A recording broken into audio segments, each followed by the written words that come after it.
In part two, we start off with this little idiomatic phrase, and it mentions this in your notes. So it says something like, so that I might omit Philip, like kind of like with the exception of this guy, Philip. And then he makes this little relative clause talking about Philip. Whom, and then this is going to be our subject, and since this is our direct object, since it's accusative, that M ending, and referring back to Philip, this cannot be Philip, so our subject is, of course, Hannibal.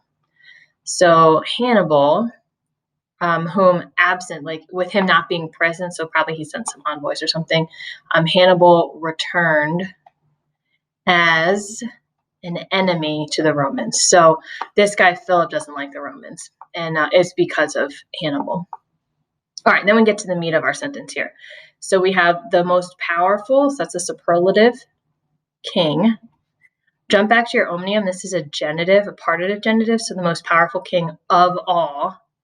And then this is going to be an ablative of time. You can tell because it's ablative, and that word means time. All right, so the most powerful king of all was this guy, Antioch. Okay, now hunk is going to refer back to Antioch. Hannibal makes use of a lot of these relative, or I'm sorry, it's not a relative pronoun, these pronouns to help us connect to what we're talking about. So the hunk here is referring to Antioch, but again, our subject of this verb intended is going to be Hannibal. So we'll write an H here. So Hannibal inflames him with tanta cupiditate, so with so great a desire. And then we have a gerund, fun. And it's genitive because of the I.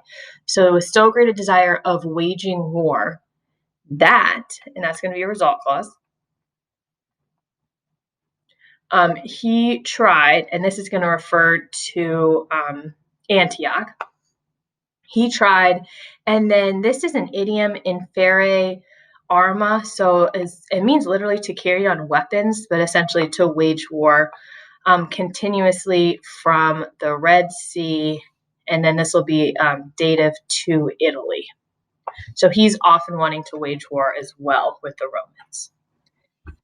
Part two is the most complicated sentence in the entire text. So what I have done is I have pasted here the notes from the online Dickinson website so that we can use that as we're going through this. It breaks it down really nicely into all the different types of clauses. So it's one sentence essentially here with a lot of little pieces to it. Okay, so what the first thing we're going to have is a circumstantial cum clause. So I'm going to go ahead and I'm going to bracket that. We'll just use our blue for our cum clause. All right, so not too bad in the beginning. We've got the Roman envoys. Envoys are like ambassadors. So when the Roman envoys had come, and this quem, this is our linking qui to him, referring back to Antioch. So I'll put a little A there. All right, now the next thing that we've got is something called a relative clause of purpose. This is something we probably haven't talked too much about. And we're going to have kind of two of these. So I'm going to go ahead and just bracket them together in purple. Now, a relative clause, remember, is something that has a relative pronoun, qui. This is going to be referring back to the Roman ambassadors, but instead of translating it as who, we're going to translate it as to. So showing purpose. So why did they come? They came to explorant the concerning eius voluntate. So they're here to like explore, to investigate concerning his voluntate. And the second part of the relative clause of purpose, to give aid. All right, so they're trying to figure out where he stands, especially concerning Hannibal.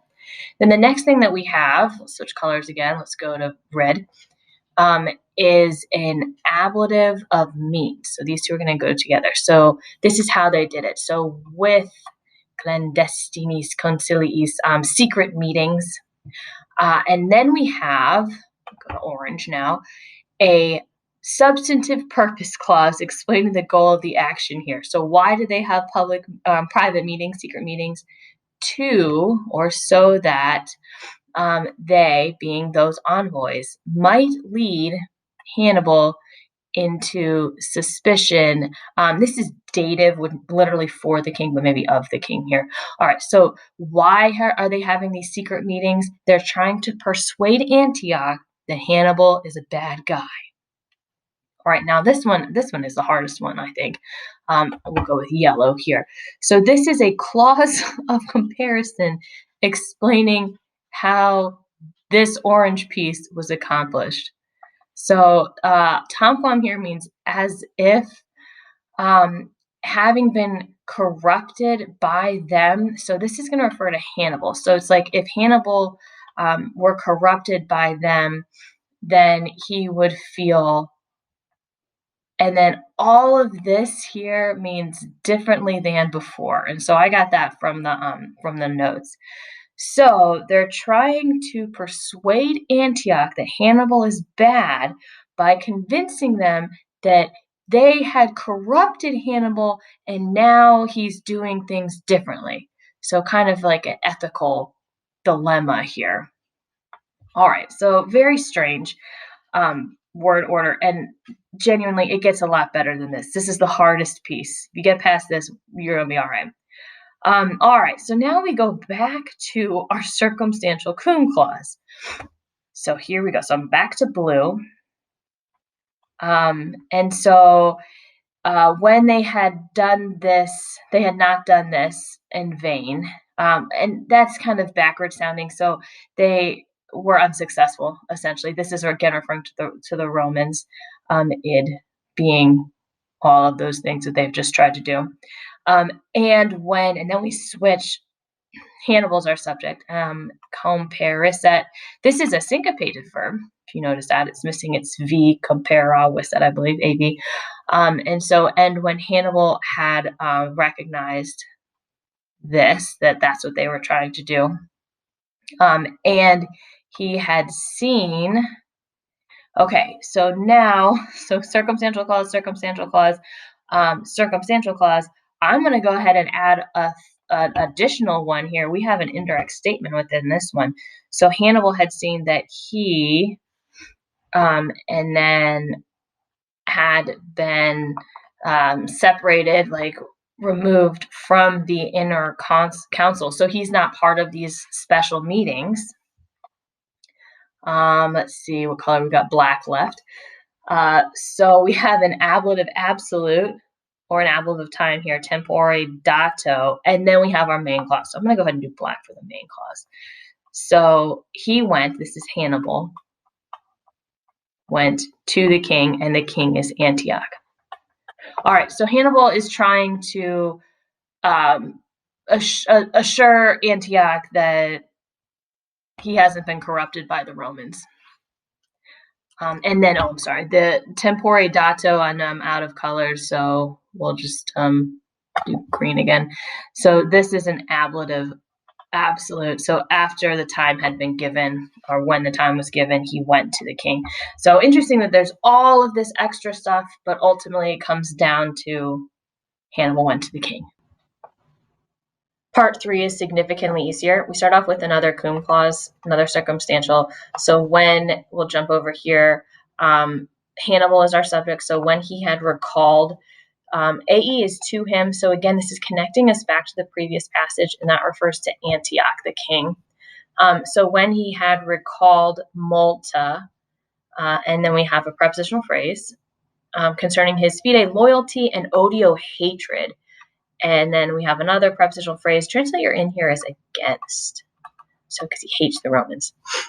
He added this. All right, so Hannibal's talking. He's going to do a little reflecting here. He says, my father Hamilcar. So we saw that in the first part there. I'm just going to underline all of it as my subject. And then this is a little tiny ablative absolute. And this is our with. So with me being a little boy. So that's our diminutive. Think back to Catullus there. With me being a little boy. And then ut pote, something like namely, kind of just emphasizing not more than 9 years old. That's what this clause means. We'll put all that together. And then we jump down here to this participle that's going to describe Hamilcar. It's a present active participle. So setting out. in Hispania into Spain, and then just do like as a general kind of an apposition to Hamilcar here. So he sent out into Spain from Carthage. Remember that they are from Carthage, so he's setting out from there into Spain. And then this is a little bit weird sounding in English. This word means to make a sacrifice, and this word means sacrifices. So he made sacrifices, essentially. And then this is all going to be dative to the best, greatest Jupiter.